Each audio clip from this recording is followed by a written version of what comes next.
Are you a homeowner in Toronto or thinking of buying? Then you need to hear this. For the first time in 5 years, the average price of home in GTA has dipped below $1 million. And for many, it isn't just a market correction, it's a massive loss. Stay tuned because we're gonna dive deep into the reality check that no one else is giving you, backed by evidence, not opinions. Now let's go.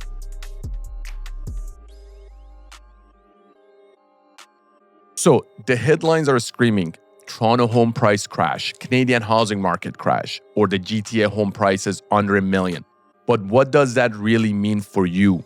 We're not here to spread fear, but to arm you with the facts. And the latest report from the January 2026 TREB and Urban Nation point to the clear picture that the market has fundamentally shifted, and we're seeing sales volume at 25-year low and supply surging.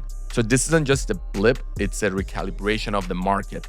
And if you're feeling the mortgage stress, you're not alone. Many are wondering what's going on, and they're facing the same situation, not only with the mortgage, but the valuation of what they paid for homes previously.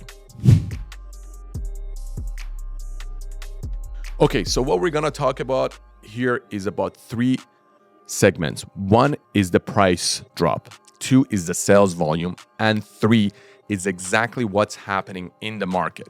So let's start with the most critical number, which is the average selling price in GTA for January, which was just over $973,000. That's right, Toronto. That's under $1 million for the first time since 2021.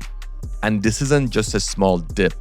Prices have fallen a staggering 22% for the last 4 years. And for the last 12 months, they've been in a constant decline. So this isn't just an average, it's impacting every segment. Detached homes have fallen about 26%, semis and towns have fallen about 25%, and condos have seen a 19% drop over the last 4 years. So this is a sustained period of price decline Toronto hasn't witnessed in a long time. So how is that going to impact everyone in Toronto? Let's talk about that. So it's not just prices, it's activity. The total MLS sales in 2026 January were just about 3,082. That's 19% drop year over year and 30% drop below the 10-year average. This is the lowest January sales volume that we've seen since the financial crisis back in 2008 and 9. And what happens when demand plummets? Supply surge. We now have 5.8 months of supply in GTA, almost 2.5 times the 10-year average. And to put things in perspective, when the market was crazy and we were seeing those crazy multiple bids back in February of 2022, we had less than 1 month of inventory. And for condo market, that's even worse. We're about 7.8 months of supply, a record high, which we haven't seen in the condo market for a long time. If you were to even couple that with the assignment market, we're looking at well over 10 months of supply for the condos. So I'm gonna give you 3 examples of actual documented sales that happened, that people bought homes at the peak of the market and ended up selling in recent months for crazy losses. Now let's start with something that happened in Ontario, and this was a house in Brantford, Ontario. A 4-bedroom home purchased for $1,250,000 in February of 2022, just sold in December 2025 for $695,000. That's $555,000 loss in less than 4 years. And why would something like this happen? One of the common examples that we see is the effect of mortgage on people and how it causes them to stress and have to unload a property at such massive losses. We have another example in Toronto, Sherwood Park. This is one of Toronto's most prestigious neighborhoods, a luxury home listed for $7.88 million in April of 2025, eventually sold for a reported $1,650,000 loss from its original purchase price. This shows that even the high-end market isn't immune to the current downturn and what's happening in the market. And now let's talk about Brampton. In Brampton, a detached 4-bedroom home sold in October 2025 for $900,000. That's 45% loss from its peak valuation. Originally, this house was purchased around $1,650,000. So these aren't isolated instances. The average loss for Toronto condos in 2025 was about $56,000, while detached homes saw an average of $165,000 loss. So this is the reality check for everyone who bought at the peak. And these losses are for real. Guys, before we go further, be sure to click that subscribe button, hit that share and share it with anyone you think might find this useful, and click that like button. Now let's go back. So what does this mean for Toronto real estate market in 2026? So there's two scenarios that we're going to discuss here. First one is the continued correction and a stabilization.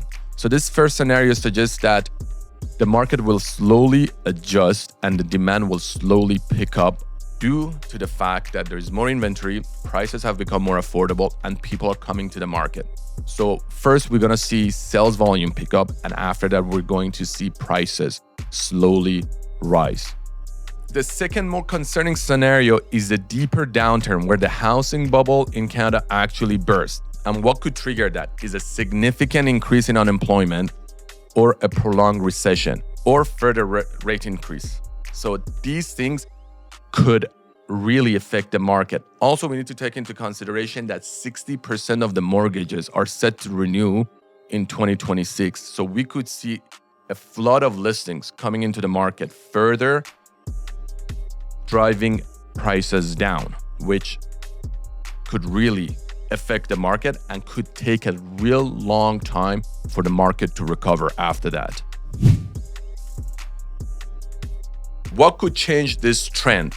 First is the interest rate. So if the interest rate drops, that would improve affordability and stimulate demand. The second is the government intervention, such as the first-time new home buyer incentives or mortgage stress tests. So any of these items could really help increase the demand. But without these external factors, the market is likely to follow one of the two paths we discussed before, and it would be more advantageous to buyers. I mean, it's going to be a pure buyer market territory after that point. Given this market landscape, what should you be doing this month? I mean, if you're a buyer, do your homework. Make sure to research the areas you want to look at, research the neighborhood, get pre-approved, and make sure to negotiate aggressively.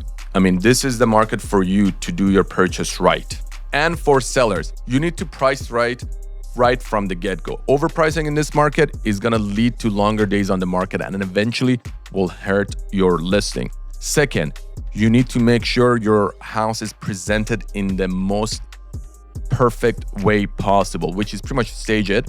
Any fixes that needs to be done, do it, and make sure it's in a condition that someone would buy it and pay you the top dollar, because majority of the people in the market right now are end users. And for investors, make sure to look for those distressed properties. There's a lot of them on the market. There's a lot of assignment sales that are great opportunities as well. Make sure to focus on the cash flow. And third, have that long-term vision. This is not a flip market. You need to invest and have that long-term horizon on your mind and just let that ride. This market is complex and understanding your specific situation is key. I'm here to help you navigate it. So if you want to dive deeper into your specific area or budget, or if you have any questions about Toronto real estate market in 2026, please leave it in the comment below or contact me. You can contact me through my social or my direct line. I'm here to help you, and leave it in the comments below. If you were to purchase right now, which areas do you think are the opportunities lie? Or what type of properties? Is it detached, semis, towns, or condos? Or what type of product would you be looking? Would you be looking also at power of sales or assignment sales? I'd like to hear about that. So let me know in the comment below, and we'll see you next time.